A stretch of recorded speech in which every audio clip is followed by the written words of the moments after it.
সৌভাগ্য হয়েছিল জাতীয় সংসদের একজন নবীন সংসদ সদস্য হিসাবে তত্ত্বাবধায়ক সরকার, যে তত্ত্বাবধায়ক সরকারকে কেন্দ্র করে একসময় বাংলাদেশ একটা কি বলবো সকল মানুষের একটা ডিমান্ড ছিল, প্রত্যাশা ছিল। সে বাংলাদেশের মানুষের প্রত্যাশা অনুসারে আমি বেগম খালেদা জিয়ার নেতৃত্বে জাতীয় সংসদের একজন জুনিয়র সদস্য হিসাবে যে তত্ত্বাবধায়ক সরকারের বিলে আমি সিগনেচার করেছিলাম, সেই তত্ত্বাবধায়ক সরকারের সেই বিল আপনারা জানেন আওয়ামী লীগ অবৈধভাবে জোর করে ভোট ডাকাতি করে ক্ষমতা থাকার জন্য দীর্ঘদিন ভোটারবিহীন অবৈধভাবে সরকারে থাকার জন্য এই তত্ত্বাবধায়ক সরকার বিলটা বাতিল করেছিল। আজকে কিছুক্ষণ আগে আমাদের মহামান্য আদালত সুপ্রিম কোর্ট এই তত্ত্বাবধায়ক সরকারের বিল পাস করেছে। এটা আমি মনে করি বিএনপির জন্য নয়, এই বিল বাংলাদেশের মানুষের জন্য। এটা একটা বিজয়, এটা বিএনপির বিজয় নয়, এটা বাংলাদেশের মানুষের, সাধারণ মানুষের বিজয় বলে আমি মনে করি। প্রিয় ভাইয়ের আমার, বিএনপি বাংলাদেশের মানুষের মাটি এবং মানুষের রাজনীতি করে।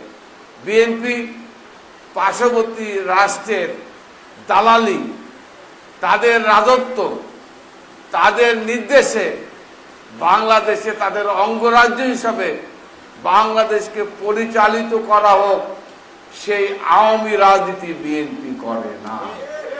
বিএনপির রাজনীতি হচ্ছে বাংলাদেশি জাতীয়তাবাদ, বাংলাদেশের স্বাধীনতা, বাংলাদেশের সার্বভৌমত্ব, বাংলাদেশের গণতন্ত্র, বাংলাদেশের মানুষের ভোটের অধিকার, বাংলাদেশের মানুষের কথা বলার অধিকার, এই রাজনীতি করে হচ্ছে বিএনপি।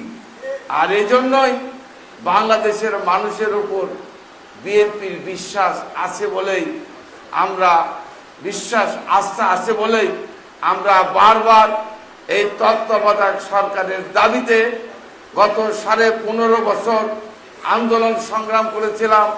আমাদের অনেক ভাইকে আত্মহত্যা দিতে হয়েছে, রক্ত দিতে হয়েছে এবং গুম হতে হয়েছে। তারপরেও শেখ হাসিনা এই দাবি না মেনে শহরের শাসন বাংলাদেশে কায়েম করতে চেয়েছিল। প্রিয় ভাইরা আমার, আজকে এই তত্ত্বাবধায়ক সরকার আগামী 4র্থ দশ, এই 3য় দশ অন্তর্বর্তীকালীন সরকারের অধীনে নির্বাচন হবে। 4র্থ দশ নির্বাচন আগামী নির্বাচন যেটা হবে, সেই নির্বাচন হবে তত্ত্বাবধায়ক সরকারের অধীনে। প্রিয় ভাইরা আমার, আমি এই জন্য আমরা বর্তমান সুপ্রিম কোর্ট বিচারক এদেশের জনগণের পক্ষ থেকে অভিনন্দন জানাই, বাংলাদেশের জনগণের পক্ষ থেকে আমরা তাদেরকে ধন্যবাদ জানাই। প্রিয় ভাইরা আমার, আমি এই জন্য মনে করি আজকে বাংলাদেশে আইনের শাসন, বাংলাদেশে প্রতিষ্ঠিত হয়েছে, যার উদাহরণ আমার অবসরপ্রাপ্ত কর্মকর্তা ভাইয়েরা আপনারা দেখেছেন। যুদ্ধ অপরাধী বিচারের নাম দিয়ে এক সময় বাংলাদেশের রাজনীতিতে অনেক নিরীহ অনেক মানুষকে যুদ্ধ অপরাধের নাম দিয়ে জুডিশিয়ালি কিলিং করা হয়েছে।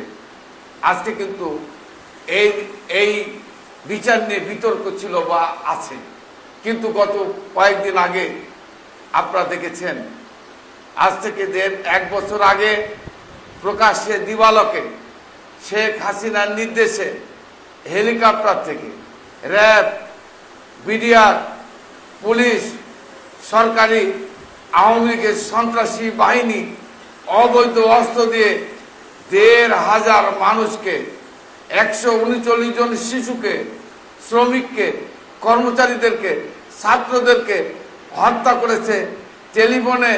টেলিভিশনে নির্দেশ দিয়ে শেখ হাসিনা যাদেরকে হত্যা করেছিল, এটা সারা পৃথিবীর মানুষ দেখেছে। আপনারা দেখেছেন টেলিভিশনে, আপনারা দেখেছেন প্রকাশ্যে, সারা পৃথিবীর মানুষ দেখেছে এই বিচার। এই বিচারে সাক্ষী হয়েছে, এই বিচারে শেখ হাসিনার পক্ষে অ্যাডভোকেট ছিল, এই বিচারে সরকারের পক্ষে প্রসিকিউটর ছিল, সরকারের প্রসিকিউটর ছিল। আজকে সাক্ষী সুমতের ভিত্তিতে আজকে শেখ হাসিনা এবং তার দোষরদের ফাঁসি দেওয়া হয়েছে। প্রিয় ভাই ও বোনেরা, আমরা চাই, আমরা বিশ্বাস করি এই বিচার একটা সঠিক, একটা স্বচ্ছ বিচার হয়েছে।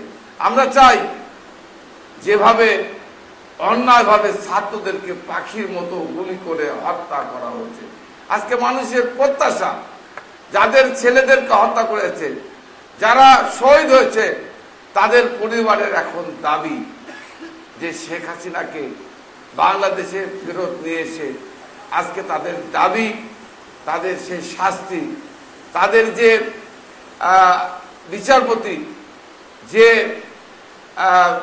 তাদের বিরুদ্ধে যে শাস্তি প্রণয়ন করেছে, রায় দিয়েছে, সেটা যেন কার্যকর করা হয়, এটাই দাবি আমরা চাই। আপনারা জানেন, এক সময় আপনারা দেখেছেন ওই যে পরেশ বড়ুয়া, তারপরে অনুপ চেটিয়াকে রাজনীতির কারণে আসামের রাজনীতিবিদ আন্দোলন করতে গিয়ে স্বাধীনতা যুদ্ধের জন্য আসামের অনুপ চেটিয়া, পরেশ বসুকে যদি বাংলাদেশে গ্রেপ্তার করার কারণে ভারতের সঙ্গে বাংলাদেশের বন্দি বিনিময় চুক্তির কারণে তাদেরকে যদি ফেরত দেওয়া হয়, তাহলে একই বিচারে একই আইনে, সেই বিনিময় চুক্তির আইনে আমরা চাই বাংলাদেশের জনগণের চাওয়া, জনগণের দাবি, একই আইনে শেখ হাসিনাকে বিচার ফেরত নিয়ে শাস্তি, এটাই বাংলাদেশের মানুষের দাবি, এটাই বাংলাদেশের মানুষের চাওয়া।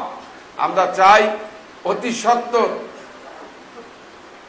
পার্শ্ববর্তী রাষ্ট্র ভারত সরকার শেখ হাসিনাকে ফেরত দিয়ে বাংলাদেশের মানুষের সম্মানকে, দাবিকে তারা সম্মান দেখাবে, এটাই আমাদের প্রত্যাশা।